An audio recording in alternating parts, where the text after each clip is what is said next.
Dr. Tingen, thank you for all you are doing, and most importantly, thank you for sparing your time during this unusual time in our lives. I hope you're well.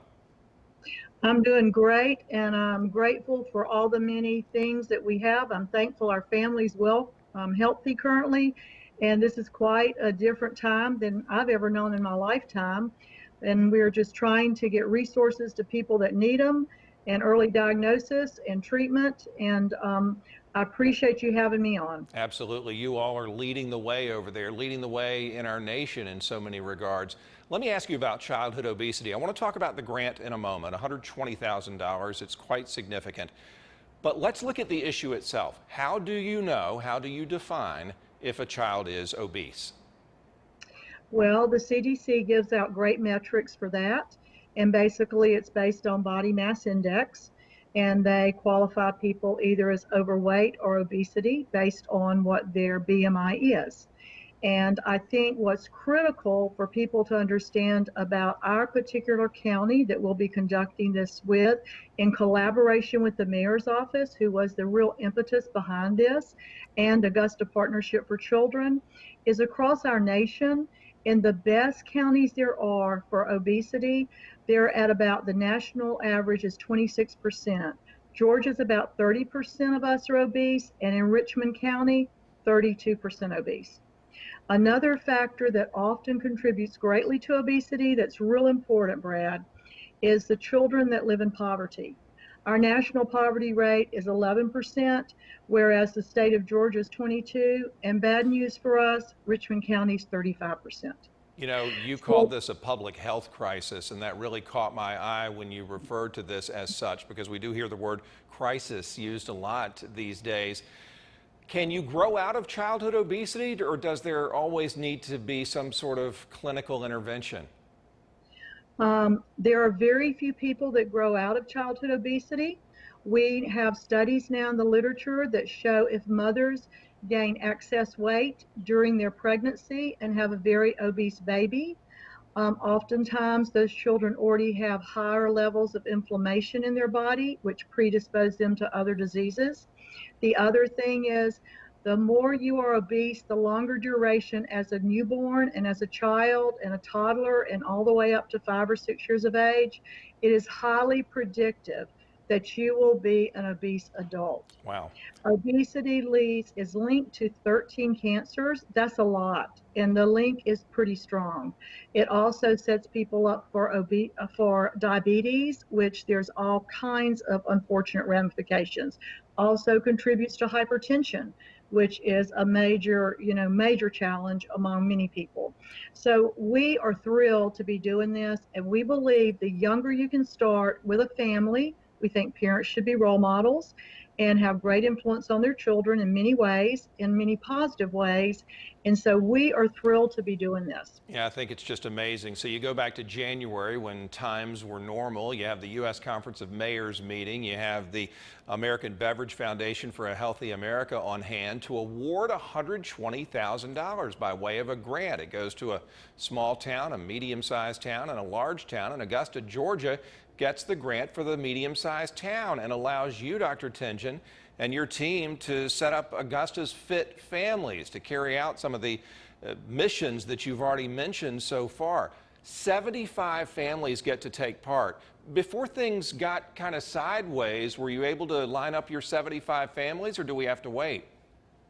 We already have a list. We'll be going to daycare centers, faith-based Mother's Day Out facilities, anybody that accepts children from birth through 5 years of age. And we will be recruiting their primary caregivers, whether that's their mother, their grandfather, their grandmother, their father, whoever that may be, an aunt or whoever. And we have those sites identified. We've already been in one of them. And of course, right now we're majorly going by what we think are very important CDC requirements of social distancing. So we have not yet recruited any of these 75 families. Yeah, that's totally. But I know what's going to happen. I'm going to work with Mayor Hardie Davis on this, and we're going to get additional funds because more than 75 families are going to want to be in this. It's definitely going to happen, and we know that we just have to be patient. What's it going to look like, first of all, when it comes to diet? Are you going to try to get into the households of these families and change the way they eat? So what we're going to do is we're going to recruit families. Again, they need to have a child 5 years of age or under, and they will attend 4 educational sessions with us. Those educational sessions will really stress the importance of a couple of things related to health literacy of actually consuming foods. So I'm sure a lot of your guests today, as well as you, are familiar with the word food insecurity. Right. So, for my life, for your life, we have the luxury often of going to any fresh market we want, any great restaurant, but a lot of people don't have that. They have to go to the 7-Eleven and decide which can of green beans they're going to buy. So we're going to talk about, when you look on the back of a can of green beans, is the sodium content 980 milligrams, which is really high, or can you pick a better choice that might only be 200 milligrams of sodium for that day? Sodium, of course, being salt. We're going to do things like that. We're going to stress to children that we really want them to, and the families, we want them to prepare foods that are the colors of the rainbow. That's something children can grasp. And so we have outstanding nutritionists involved with us on this. And we also are involving our pediatricians at the Children's Hospital of Georgia in the Department of Pediatrics, because we want families, parents, and guardians to hear from the pediatricians that deal with this on a day-by-day basis, as they see children often having illnesses related to childhood obesity. Dr. Tingen, let me jump in real quick, if I may. I don't want to run out of time with you, but I want to ask you 2 important questions. Diet, certainly at the forefront here. What about exercise? Will you be able to encourage the families, and especially those children, to exercise? If so, how? So yes, so exercise is a physical activity, is what we call it, and that can be a lot of fun things. I really encourage people to see the video that's been made of this by the U.S. Conference of Mayors, because we see parents with children 5 years of age and younger active with their children at a park, at a playground, dancing, doing all sorts of physical movement. If anybody's listening today, I want them to remember one take home. You can always out eat your exercise. Yeah, definitely. So it's a combination of both things. So we're going to really stress being physically active together, and some ways to do that. Another key component of that, Brad, is people have to have safe places to go to do that. Whether it's an open field, an open park, perhaps a school after it gets out, that the facility, the school can be locked, but why can't the playground be accessible?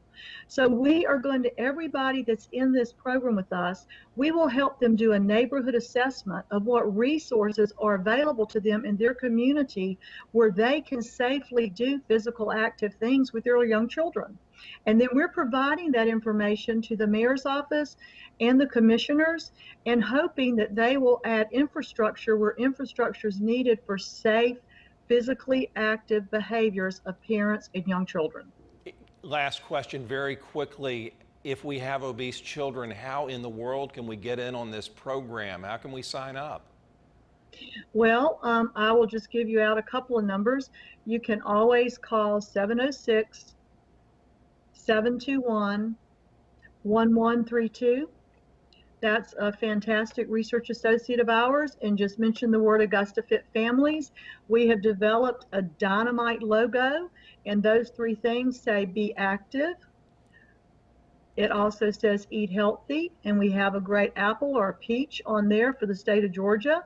And it also says drink water. Well, it's so it's going to be, I didn't mean to cut you off. I apologize. I wanted to tell you 2 things. First of all, thank you. Second of all, we need to have you back for the entire 30 minutes of the Means Report. We're going to get the mayor next. He's going to talk about access to some of those community centers and playgrounds that you mentioned, as well as the city's overall role. But this deserves to be probably 2 Means Reports, and your efforts are hugely appreciated, Dr. Tingen. I thank you so much, as always.